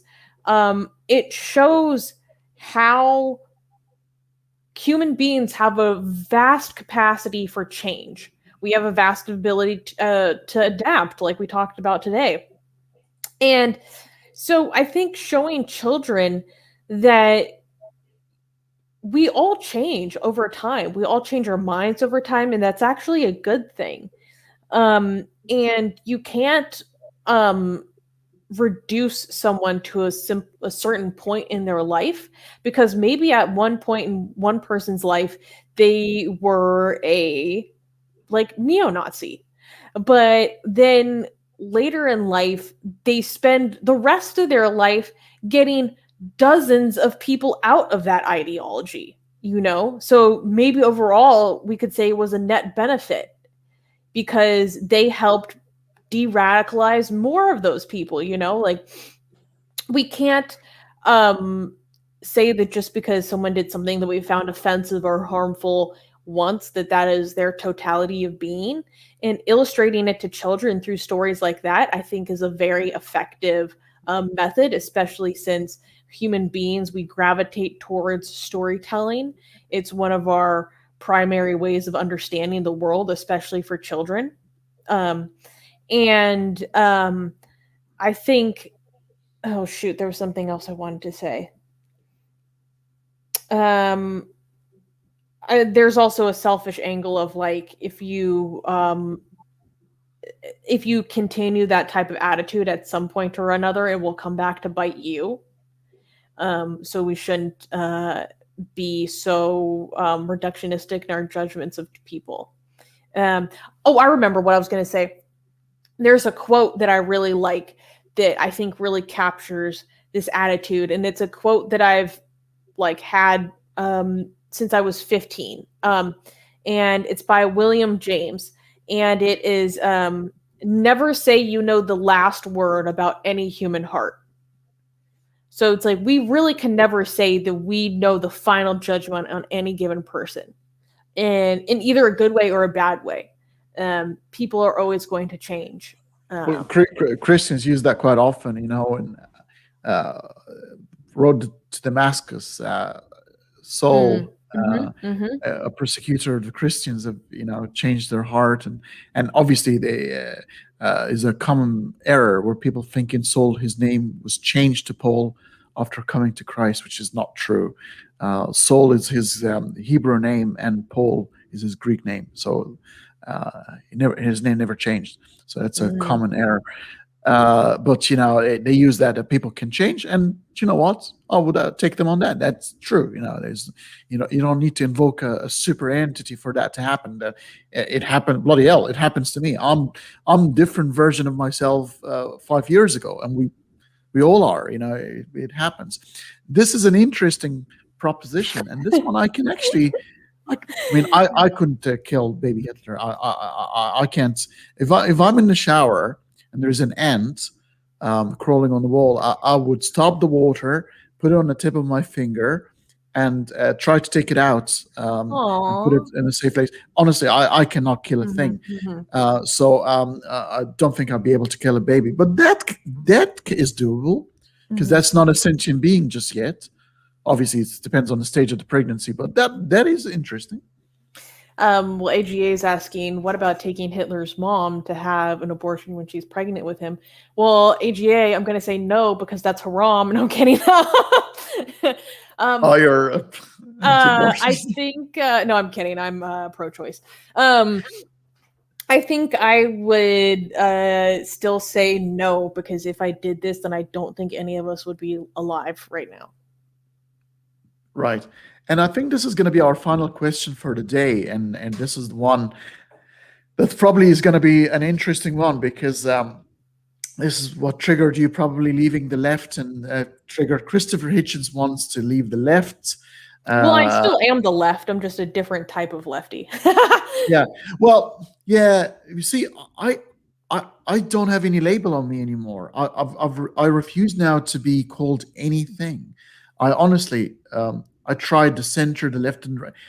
I don't want to be labeled. I want to be given a scenario and say, hey, what do you think of this? And I'll make up my mind. And I don't want my ideas to be grouped under one umbrella and be labeled. So I want to be free. I want to be able, so maybe some of my ideas might end up being leaning to the right. I don't care, as long as I can justify them. So I think I've moved away from that. But the cancel culture, which is basically, you're not allowed to say that. Why? I'm not sure, but sounds offensive. I mean, where do you stand here?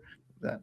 Well, Ion is saying, what's the solution to woke culture? That's a really big question. I think, let me think about my own experience for a second. A lot of it comes down to being willing to take a second look at our conclusions. I don't know if that's an overall solution, because that would have to be something that we value as a society, is reassessing our conclusions, reassessing our ideologies.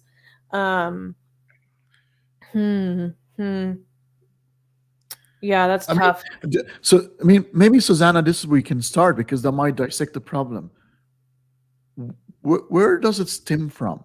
Those people who get offended for words, it's almost like, but they're not religious. Some of these people are not religious, but it's almost like blasphemy laws in reverse.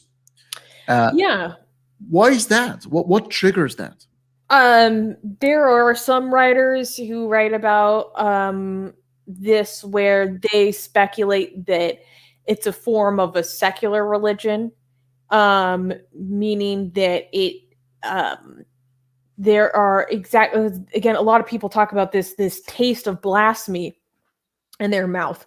And I think, and so they speculate that this comes from, okay, so we don't believe in God anymore, but a key part of societal cohesion is in-group and out-group identification. So we need to identify who's on our side, who will protect us, and who will not.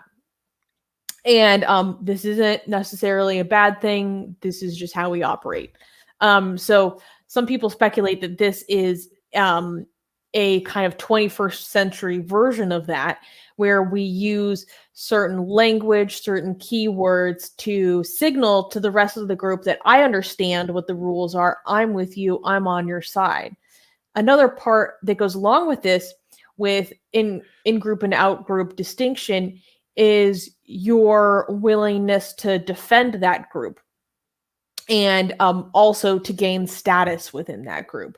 So one ways that we gain status through any group is being willing to demonstrate how seriously you take it, demonstrate that you're very serious about it, that you're willing to take action about it, that you're an actionable member of the community, or that you're perhaps willing to, for lack of a better word, like take someone else who's an out-group member down a peg or two, to show like this is how, and because one, that helps you gain status within the group, and two, theoretically it would benefit this group overall because you're helping to assert like your dominance or perhaps your ubiquity or superiority.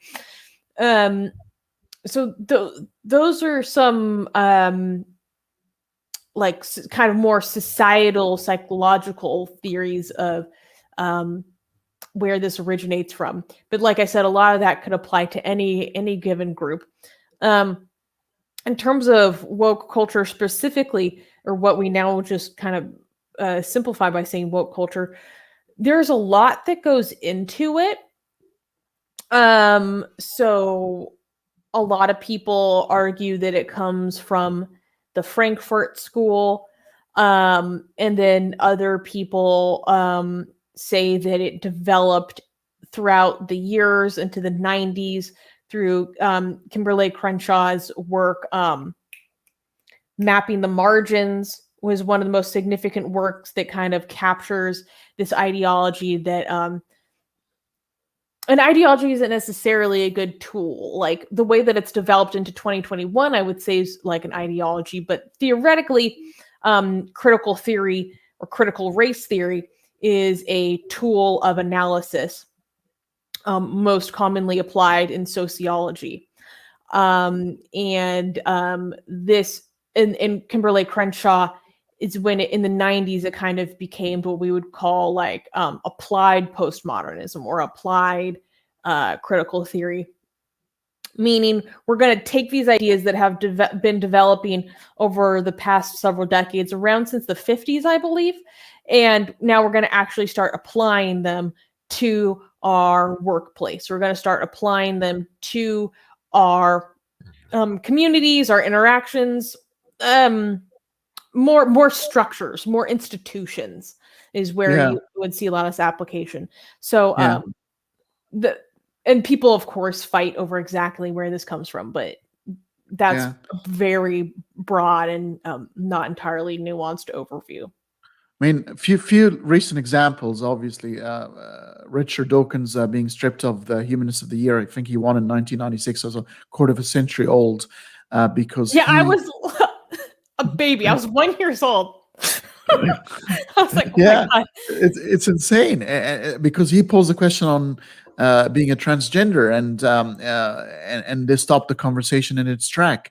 Mo says like in the Simpsons, Apu in the Simpsons is I think it's played by Frank Azaria, and puts on an Indian accent. He's been but told, not anymore. They don't do that.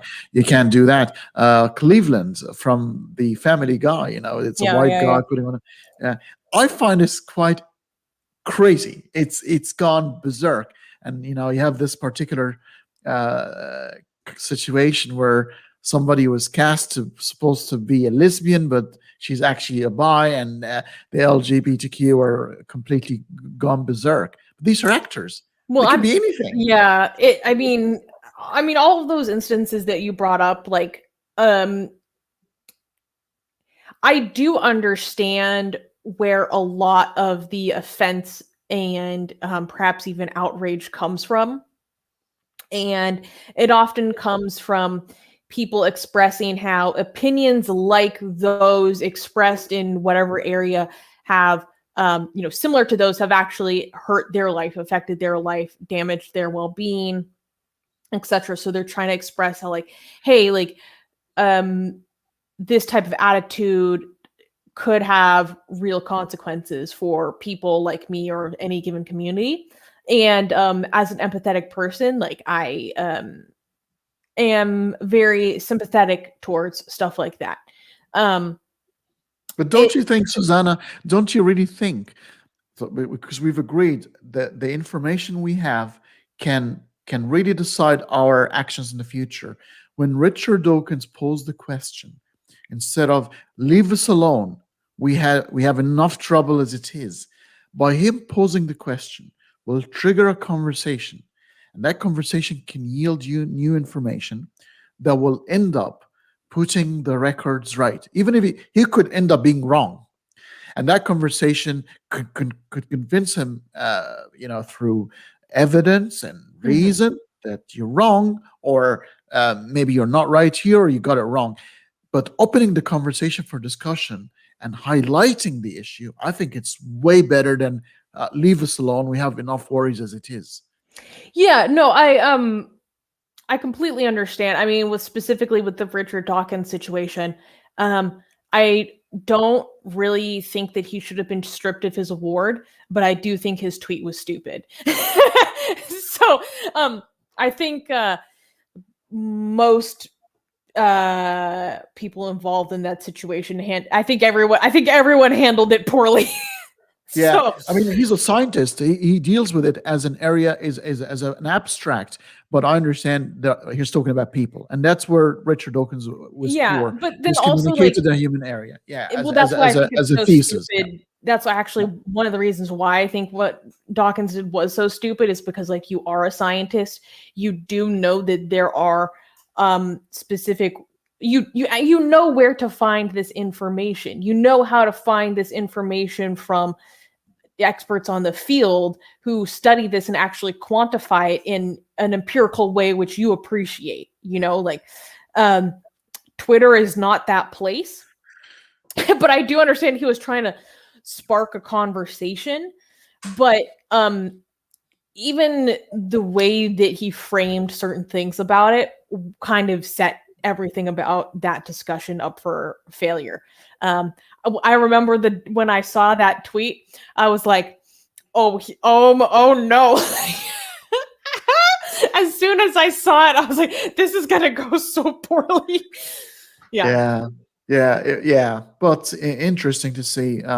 Okay, well, I'm just gonna comment on this, and I think we'll call it a day. But I personally think Jesus was a lot more sinister than the horrible, in-your-face, blunt Yahweh God of the Old Testament, because with Jesus comes the psychological manipulation, punishing people physically, or threatening to punish them physically, is a lot less threatening, in my opinion, than trying to torment them psychologically for the rest of their life, because that is what's that. I mean, Jesus is known to be the meek and mild, but people don't see. Remember, he was passing by a fig tree, and he was a bit hungry, and that fig tree didn't have any fruit on it, so he cursed it. Yeah, and it was autumn. He got the freaking season wrong. That's why for an omniscient God, he didn't bloody do his homework about plants and what's in season, and he cursed the poor thing to never have fruits or leaves on it anymore. It's crazy. I mean, that's obviously he's angry. He's got issues. Yeah. So I find Jesus to be a lot more dangerous than Yahweh. Yahweh is a simplistic God. No magic. Is like, oh yeah, it gets like an angry jealous toddler. God. Yeah, it's what you see is what you get. But Jesus gets in your head. Yeah, well, it's because of Jesus in the New Testament that the concept of hell was as widely popularized as it is, and that's one of the most evil constructions that I think the human race has ever come up with. I think up there with number one most evil human construction to ever exist is the caste system. That comes in ranking very high for me. I think that comes over hell for me. Anyways, oh yeah, so AGA, loyal member of the Atheist Republic community, and we've And talked about trans this woman. before. Fantastic. Yes, it's saying, as a trans woman, I came to his defense, giving him the benefit of the doubt. Then I learned of his other open tweets on the subject of transgender people and changed my position. But she does not support stripping his award. So AGA is very, I would say, fairly nuanced. You know, she doesn't agree with him, doesn't appreciate his opinions about the transgender community, his previous comments, but still does not think he should have his humanist reward taken away. I like that, and the fact he can be proven wrong. I mean, that's what the conversation is about. Remember, his tweet ended up with a key word: discuss. Full stop at the end. Discuss. So let's convince him. Let's persuade him. Let's logic and reason should win the day, and that will actually strengthen the position of I don't want to call it a movement or of these people, because there are people. No, I mean, it's totally fair to say that there is a transgender rights movement, but outside of that movement, there are also just everyday transgender people. They're not necessarily part of the movement. They're just people. So I think it is important to separate the two. Yeah. And so, Susanna, remember, he's an old man. He's an old man. Like, honestly, and that generation thinking. I mean, Charles Darwin talked about men have more superior intelligence because they have bigger skulls, and they're always going to be a bit more creative and a bit more genius than women. He had that view. He was wrong. He was right about many things, but he was wrong. And you don't have to get offended here. All what you have to do is show him that he's wrong, and he would have changed his mind. And that's the thing. And I've seen conversation with Richard Dawkins changing his mind. No more by the young kid, Alex O'Connor. Yeah, he's very congenial about it. I think with Dawkins on the transgender, his understanding of transgender identity, I speculate that in his circle of intellectuals and also just on places like Twitter, I think he has seen and been attacked by and been exposed to maybe more than other elements of the transgender community. I think he has possibly been his exposure to the transgender community may primarily be the most extreme fringe elements of the transgender community, who are just like kind of loonies on Twitter and very extreme, very quick to bite you or attack you for getting little things that you just kind of innocently didn't understand wrong. And I just like to emphasize to people, like, that's not most transgender people. Like, a lot of the transgender community doesn't agree with maybe all these ideological points that people like that may have. And they are perhaps not as extreme or intense about it. And I think he may have gotten the wrong impression because that's just what he's been exposed to the most online. But again, that's kind of speculation on my part. But something tells me that that's kind of influencing a little bit of his thinking right now, is he's just seen kind of like the worst or the most intense, most extreme of that community. And I think that would frighten a lot of people but there's that element in every community. Well, on the Matt Dillahunty situation, he also had a post straight after Dawkins been stripped of his award, and I was very disappointed. I actually had to tell him off. And I like Matt Dillahunty, but I told him off on his post because his post was basically Richard Dawkins being stripped of Humanist of the Year, and he just answered with one word: good, and that's it. And I felt so bad because it's almost like he was waiting for this to happen or wanted this to happen. It was just felt very. Oh, well, they've had their own fights and back and forths for some time now. Oh, Dawkins and Matt Dillahunty. Oh yeah. Oh yeah. Oh, okay. Well, I did Yeah, not know so- that background. See, that's a horrible thing. So that's again, then humans still act according to, because I can have a fight about somebody, and that will not stop me if I happen to be in agreement in a certain position that they're taking. I will not let myself be stupid enough to disagree with them because I don't like them or because I disagree with them on something else. That would be horrible if we live in a Yeah. world like that. Yeah, I mean, but although to be fair to Matt Dillahunty on many topics, I do think they legitimately have a difference in opinion, not on the basis of the person involved. But it's also, I think it's just a personality thing. I think there was a lot of personality factors or personal life stuff going on that influences this stuff. Right. Yeah. We have no idea what's going on in someone's life that influences why they might talk in a certain way that other people are like, well, that was harsh. You know? Yeah. People are crazy that way. Yeah. It could be just somebody's the shape of their nose or the way how their eyes are so close to each other, like old George Bush, and and that would be enough for some people. Look, I just had a blast today. I thought the conversation went really well. It was very natural, just exactly like we spoke off air. So I'm very, very happy I met you, Susanna. You're a bright young woman, and I think you're going to do a lot of damage in a positive way in the intellectual world. Thank you. Yeah, I had a lot of fun. I was a little nervous. I'm not going to lie. Like, talking about morality is not my forte at all.